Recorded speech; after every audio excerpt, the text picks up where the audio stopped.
Sudah jam 2. Aduh gawat. Kan ini mau janjian lagi. Sudah ditunggu sama Mary. Belum ibadah lagi. Mesti gimana ya? Ibadah dulu, tapi nanti pasti terlambat. Atau langsung siap-siap mandi aja ya? Enaknya yang apa ya? Ibadah dulu atau langsung siap-siap aja ya? Siap-siap aja deh, sudah terlambat nggak enak nanti ditunggu yang lain ya. Oke, aku sudah siap. Sekarang kita mau pergi dulu jalan-jalan ke mall. Ibadahnya nanti aja, nanti malam. Oke, pergi dulu ya teman-teman.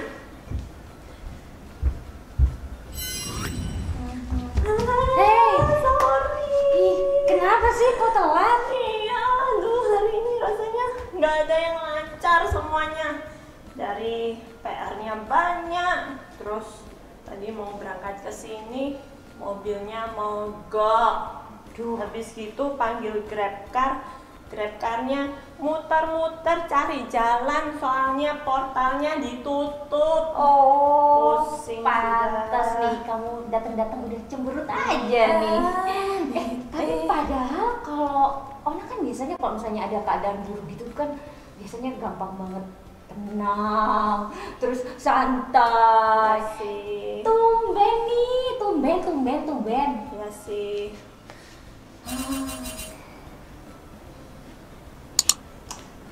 Oke deh, aku ceritain. Jadi ceritanya tuh hari ini kan hari Minggu. Kamu sudah ibadah belum hari ini? Sudah dong. Nah itu hari ini tuh aku tuh pagi-pagi sudah sibuk banget, disuruh mama kerjain banyak hal, terus keinget besok banyak PR, yaitu sebagian PR. Jadi aku nggak sempat ibadah hari ini. Aku juga nggak sempat saat teduh hari ini. Aku pikir kan nanti aja deh ibadahnya, nanti malam aja gitu. Oh, kamu perlu ingat nih satu lirik yang bilang seperti ini pujiannya. Yang terutama di dalam hidup ini. Ingat nggak kamu pujiannya? Ayo deh kita sama-sama nyanyikan pujian ini ya. Oke.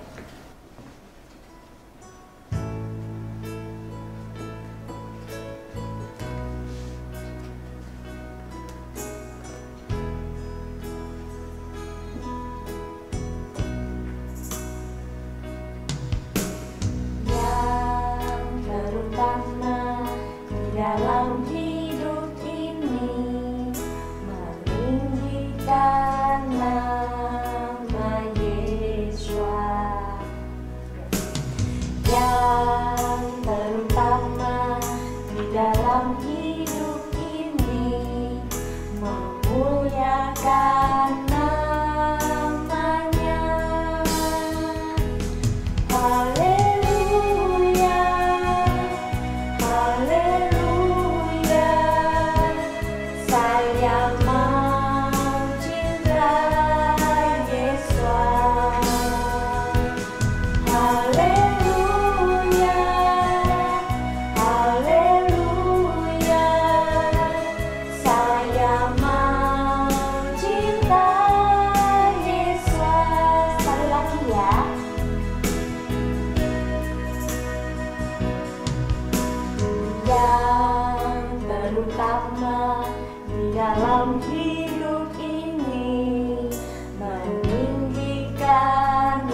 ya.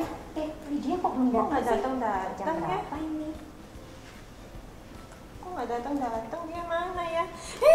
Hai, maaf ya, telat. Ini lagi terlambat lagi, gimana sih? Kenapa terlambatnya? Ayo. Tadi bangun kesiangan, Terus? ibadah duluan. Oh iya. Jadi ya, begitulah. Gak apa-apa deh, gak apa-apa. Yang penting harus ibadah dulu. Sip, sip, sip, sip, sip. Wah, hebat kamu. Aku mesti ikuti itu hikmatnya tuh. Udah, jangan dipuji terus, ntar besar kepalanya dia. Soalnya aku hari ini aku lupa ibadahnya nanti aja gitu. Oh, memang harus didahulukan ya. Ngomong-ngomong, hari ini ada postingan terbaru dari YouTuber Sari. Oh iya? Ayo kita lihat, ayo kita lihat. aja. Halo semuanya, kembali lagi di YouTube channel kesayangan kalian, Kata Bijak Sari. Hari ini kita akan membahas tema tentang berhikmat. Apa sih berhikmat itu?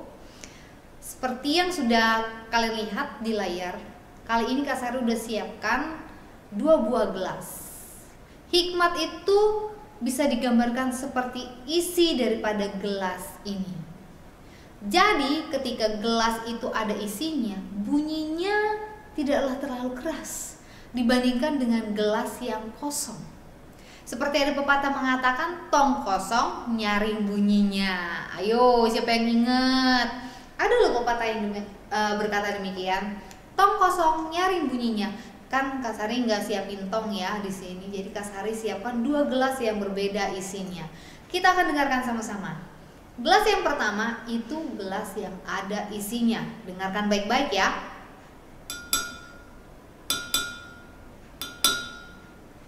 Sudah dengar? Sekarang kita akan mendengarkan gelas yang kedua. Gelas yang ada isinya. Gimana? Beda kan? Sekali lagi ya. Nah, itu yang ada isinya. Sekarang yang tidak ada isinya, yang kosong.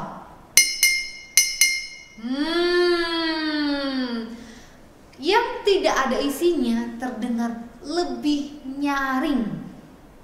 Karena itu pepatah mengatakan tong kosong nyaring bunyinya. Orang yang tidak berilmu biasanya lebih banyak bersuara. Karena kasar taruh dulu ya. Seperti padi yang semakin berisi dia semakin merunduk. Nah, firman Tuhan juga mengatakan hal yang sama adik-adik. Teman-teman yang di sana, oke. Firman Tuhan mengatakan orang yang berhikmat. Nah, orang yang berhikmat seperti Salomo. Wow. Salomo ya. Firman Tuhan mengatakan Raja Salomo tidak ada sebelum Raja Salomo dan sesudah Raja Salomo yang berhikmat di dunia ini. Berarti ya Raja Salomo tuh baru satu-satunya raja yang hidup, yang memerintah di dunia yang memiliki hikmat seperti itu. Manusia yang memiliki hikmat seperti Raja Salomo belum ada dalam sejarah dunia. Gak ada, firman Tuhan loh yang bilang. Oke, kita lanjut nih. Kasar mau ajak kita untuk membuka dari KBBI, Kamus Besar Bahasa Indonesia. Di situ dikatakan berhikmat itu diartikan sebagai kebijaksanaan, kearifan. Kalau Kasari mau mensederhanakannya lagi, orang yang arif, orang yang bijaksana, dia itu tuh pintar ya, pintar berhubungan dengan manusia. Dan sama dengan orang yang arif, maksud Kasari orang yang arif. Orang yang arif itu hubungan dia dengan Tuhan itu sama dengan hubungannya dia dengan sesama. Jadi tidak timpang. Tidak ada kemunafikan. Dia tidak akan seolah-olah baik ke Tuhan tetapi jahat ke manusia. Tidak seperti itu. Orang yang berhikmat. Kenapa seperti itu Kak Sari? Iya, karena hikmat itu didapat dari firman Tuhan. Hikmat itu didapat dari Tuhan. nggak ada hikmat di dunia ini yang bisa cukup dibandingkan dengan firman Tuhan. Hikmat yang dari Tuhan, itulah yang dipegang Raja Salomo. Nah, sekarang kenapa sih Kak Sari ajak untuk kita tuh berhikmat? Menginginkan hikmat Tuhan untuk menjalani dunia. Dengan hikmat Tuhan, kita tahu. Contoh nih, contoh Kak Sari mau kasih contoh. Kalau seorang anak tuh memiliki hikmat, dia tuh nggak akan gampang-gampang minta kepada orang tua, nggak akan rewel dan nggak akan menuntut orang tua tuh harus memenuhi semua kebutuhannya. Karena apa? Karena dia tahu, karena dia berhikmat, akhirnya dia tahu, oh iya, aku harus berdoa sebelum aku meminta kepada orang tuaku. Atau yang kedua, ketika dia meminta kepada orang tua, dia mengatakan kepada orang tuanya, "Ma, kita berdoa bersama-sama ya." Seperti itu. Jadi kalau ada sesuatu yang diinginkan hatimu, berdoalah. Orang yang berhikmat tahu, karena dia tahu siapa yang dapat memenuhi kebutuhan hidupnya. Orang tua itu hanyalah alat yang dipakai Tuhan, karena mereka adalah perwakilan Tuhan. Jadi sebagai anak kita harus mendoakan orang tua supaya orang tua tuh diberkati Tuhan setiap usaha yang dilakukan orang tua. Itu loh anak yang berhikmat. Ya, anak yang berhikmat itu tahu kalau sedapat mungkin aku tuh mau hidup damai dengan orang lain. Karena apa? Karena anak-anak Tuhan tuh membawa damai. Namanya anak-anak Tuhan ya, anak-anak damai sejahtera. Kan gak mungkin anak Tuhan tuh suka ribut, suka tawuran, sukanya berantem, suka garai orang, atau suka ngebully, menjelek-jelekan orang lain. Loh Kak, kalau gitu itu anaknya siapa? Ya bukan anak Tuhan. Gitu aja, entah itu anak siapa. Kak Sari cuma bilang itu bukan anaknya Tuhan, itu bukan contohnya orang yang berhikmat, bukan contoh anak Tuhan yang berhikmat. Oke? Jadi kalau kita menyebut diri kita tuh berhikmat, orang menjadi anak Tuhan, udah Kak Sari sebutkan contohnya tadi ya. Nah, orang yang berhikmat juga tahu membedakan benar dan salah. Seperti yang Kak Sari udah sebutkan tadi, ada dua perbedaan. Gelas yang berisi dan gelas yang kosong, tentu ada perbedaan. Jadi kita tahu bedanya. Dari mana kita tahu perbedaan itu? Itu dari hikmatnya Tuhan. Firman Tuhan banyak mengajarkan mana yang benar, mana yang salah, mana yang benar, mana yang salah. Ya, bahkan firman Tuhan itu juga dalam Roma nih, dalam Roma 12 dikatakan berubahlah, pembaharuanlah, ada yang dibaharui di dalam diri kita. Supaya apa? Supaya kita tahu membedakan mana yang benar, mana yang salah, yang merupakan kehendak Tuhan. Jadi kita tahu, bukan berarti Kak Sari mau bilang kita harus melakukan semuanya sempurna ya, enggak. Tapi dengan hikmat yang dari Tuhan, kita dilewatkan. Nah, sekali lagi, dengan hikmat yang dari Tuhan kita dilewatkan dari kesalahan-kesalahan tak terduga. Kita diluputkan, kita dijagai. That's why kalau berdoa, ingat gak doa Bapa kami? Jauhkanlah kami dari yang jahat. Iya kan? Jauhkanlah kami dari yang jahat. Dengan hikmatnya Tuhan, kita tahu membedakan mana yang benar, mana yang salah, sehingga kita diluputkan, dijauhkan dari yang jahat. Siapa tahu adik-adik nanti ada mau mencoba untuk, oh aku mau tes nih supaya nanti aku tahu aku jurusan apa. Siapa tahu adik-adik ada yang mau coba, aku mau tes dulu sekarang, entah itu tes keterampilan ya kan, ada yang tes bakat, supaya nanti jurusannya, contoh yang di sekolah, aku mau tes biar nanti di sekolah aku IPA atau IPS. Nah mungkin kayak gitu, ambil tes gitu. Aku mau tes dulu, apakah nanti pas UN aku bisa lulus, try out dulu gitu kan.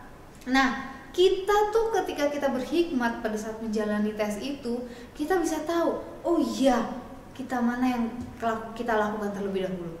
Kita tahu secepat mana kita harus menyelesaikan soal. Jadi tidak sampai tuh waktu udah habis soalnya belum selesai dijawab. Nah, gitu loh. Kita tidak pusing si itu gimana dengan yang lain. Nggak perlu pusing gitu karena kita bisa fokus. Orang yang bisa membedakan tahu yang benar dan salah itu bisa fokus. Jadi yang pertama tadi Kak Sari bilang, kita tuh menginginkan hikmat tuh dari Tuhan, bukan hikmat dunia ya. Hikmat dunia bukan, tapi hikmat dari Tuhan ya. Yang kedua adalah dengan hikmat Tuhan kita tahu membedakan yang benar dan yang salah.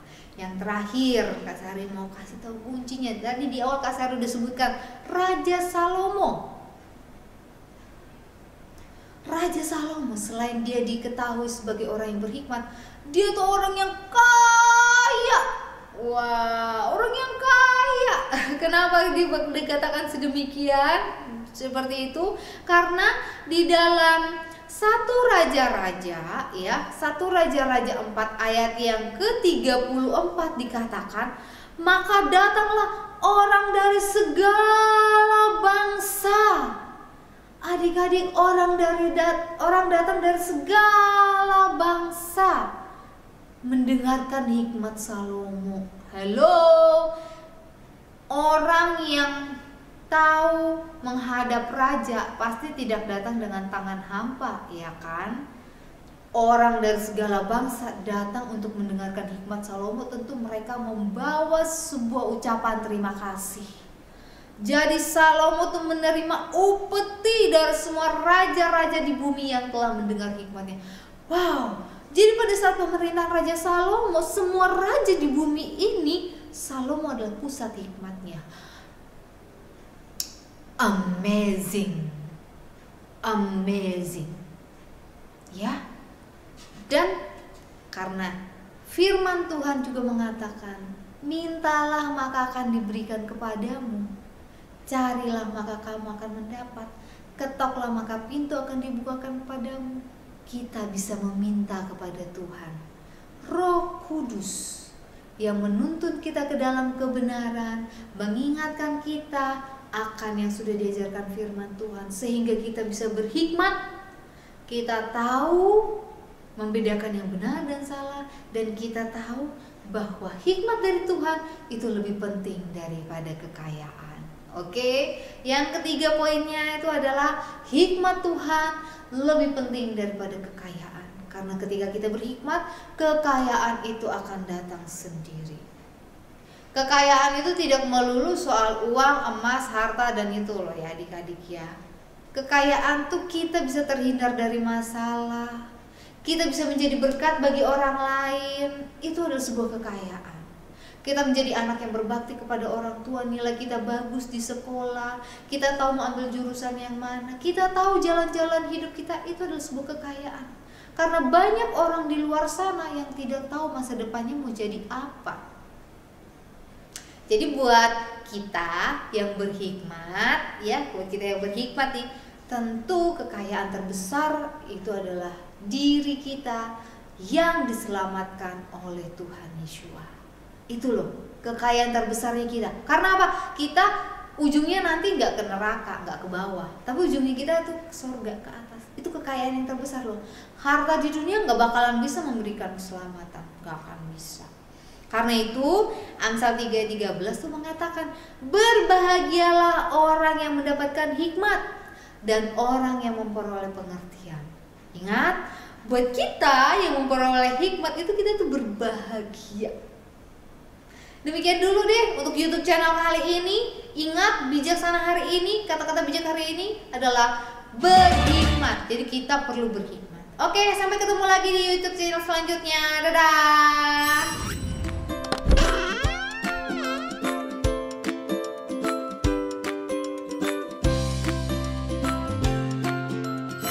Hai semuanya, kembali lagi di YouTube channel Kata Bijak Sari. Untuk mengingat bagaimana kita berhikmat, Kak Sari mau ajak kita membuat sebuah kreativitas. Alat-alat yang dibutuhkan tuh gampang. Paper cup, oke, terserah mau ukuran apa aja. Kita juga butuh gunting, kita butuh cutter, kita butuh spidol permanen, double tip, dan kertas plastik mika. Sorry, bukan kertas. Kita juga butuh plastik mika. Kalau ada yang kesulitan, ini ada dijual di tempat fotokopian ya. Dan langkah pertama adalah bagian bawah paper cup ini kita jadikan sebagai pola untuk membuat lubang. Kita akan arahkan paper cup bagian bawahnya ke kertas mika. Oke. Lalu kita akan membuat pola. Kita akan membuat lingkaran. Jadi kita garisin dulu. Nah, setelah kita garis akan ada lingkaran seperti ini. Saya tunjukkan lingkarannya seperti ini ya. Ada lingkaran-lingkaran. Oke, lalu kita gunting lingkarannya. Kalau sudah digunting, dia akan menjadi sekecil ini. Oke, nggak kelihatan. Semoga kelihatan ya. Menjadi sekecil ini. Lalu langkah yang kedua yang kita lakukan adalah kita membuat lubang di bagian bawah paper cup ini. Kita akan membuat lubang di bagian bawah paper cup karena Kak Sari udah siapin. Jadilah lubangnya seperti ini. Oke, lubangnya udah seperti ini. Tapi jangan dihabisin ya pinggir lubangnya. Karena pinggir lubangnya itu nanti buat perekatnya. Kak Sari kali ini pakai perekatnya itu adalah double tape. Kalau teman-teman punyanya lem cair, it's better, nggak apa-apa. Langkah ketiga adalah mengisi lingkaran di mika ini. Kak Sari akan ajak kita untuk mengisinya dengan sebuah tulisan. Oke. Sebuah tulisan yang isinya sesuai dengan tema hari ini adalah Aku Berhikmat.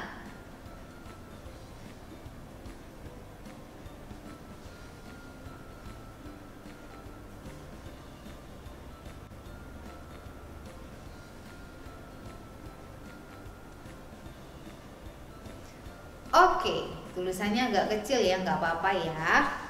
Lalu kita akan berikan hiasan. Kak Sari akan berikan hiasan. Ada bola lampu. Kak Sari akan berikan hiasan bola lampu. Nah, oke, dan Kak Sari akan berikan hiasan yang lain. Mungkin dengan spidol warna-warni, lampunya menyala. Nah, ada cahaya lampunya ya, lampunya menyala. Dan Kak Sari buat juga hiasan yang lain. Teman-teman bisa bikin kupu-kupu atau gimana. Kalau Kak Sari bikin love, sarangeo. Karena tujuannya kita bikin kreativitas ini adalah untuk self reflection. Untuk bagaimana kita tuh melihat diri sendiri. Kalau kita tuh kurang berhikmat, kita minta kepada Tuhan, dan jangan lupa untuk mengingatkan diri sendiri bahwa kita itu adalah anak Tuhan yang berhikmat. Oke, lalu langkah selanjutnya yang akan Kak Sari lakukan adalah Kak Sari akan menempelnya.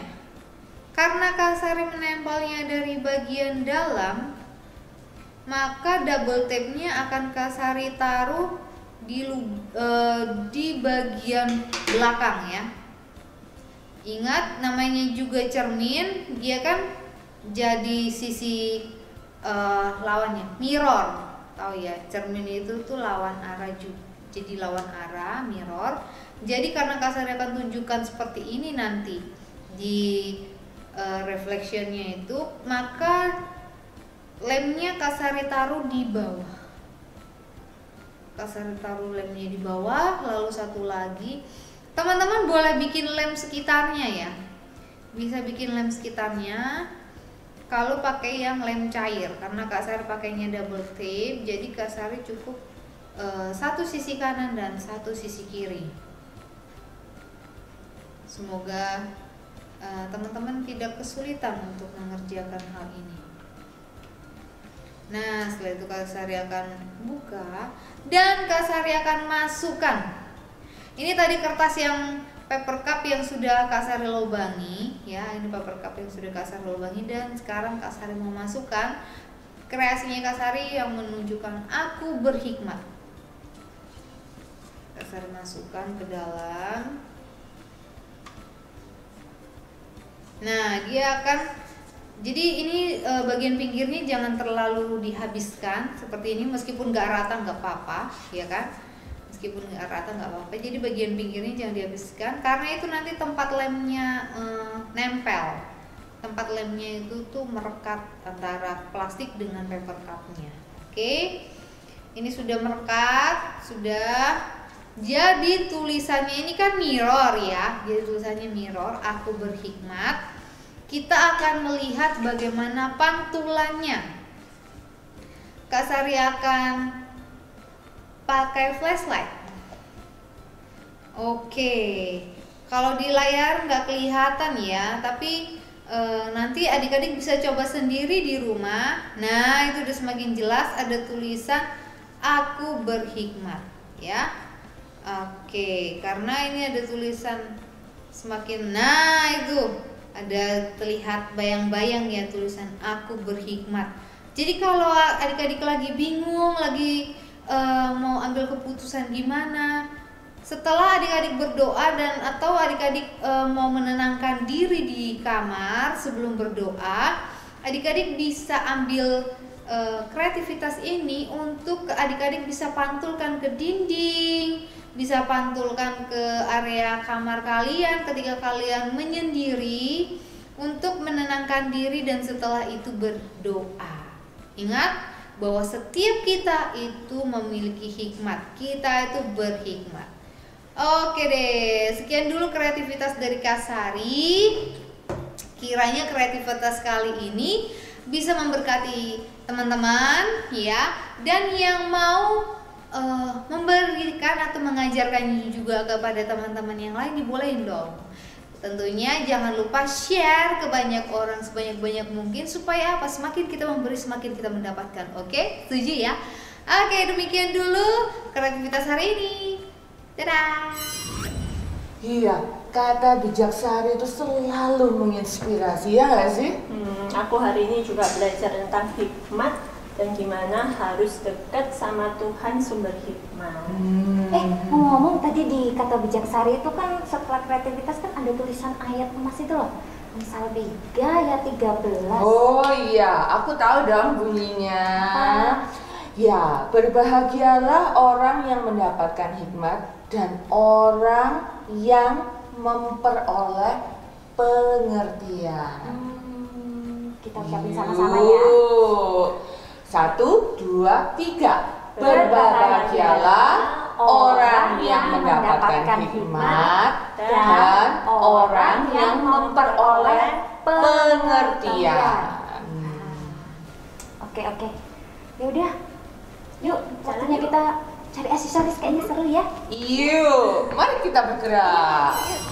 Halo semuanya, kembali lagi di YouTube channel kesayangan kalian, Kata Bijak Sari. Dan kali ini kita akan lanjut ke sesi terakhir, yaitu sesi doa. Kak Sari akan ajak untuk semuanya berdoa bersama. Ayo kita berdoa. Terima kasih Bapak Yahweh, terima kasih Tuhan Yeshua, karena Engkau telah memberikan kami hingga detik ini hikmat-Mu, dan kami rindu hikmat yang daripada Tuhan itu juga ada bersama-sama dengan kami. Dan kami berdoa kiranya Tuhan juga yang menuntun kami, memberikan Roh Kudus bagi kami, sehingga hikmat-Mu Tuhan bisa kami pakai, bisa kami lakukan untuk kemuliaan nama-Mu. Kami berdoa juga siang hari ini, kiranya Bapak Yahweh memberkati kami dan memelihara kami. Kiranya Bapak Yahweh menyinari kami dengan wajah-Nya dan bermurah hati kepada kami. Kiranya Bapak Yahweh menghadapkan wajah-Nya kepada kami dan memberikan kami damai sejahtera. Terima kasih Tuhan untuk semua kebaikan-Mu, untuk semua kasih-Mu. Dalam nama Tuhan Yesus, Putra-Mu yang tunggal, kami berdoa dan mengucap syukur. Haleluya. Amin. Sampai bertemu lagi. Tuhan Yesus memberkati.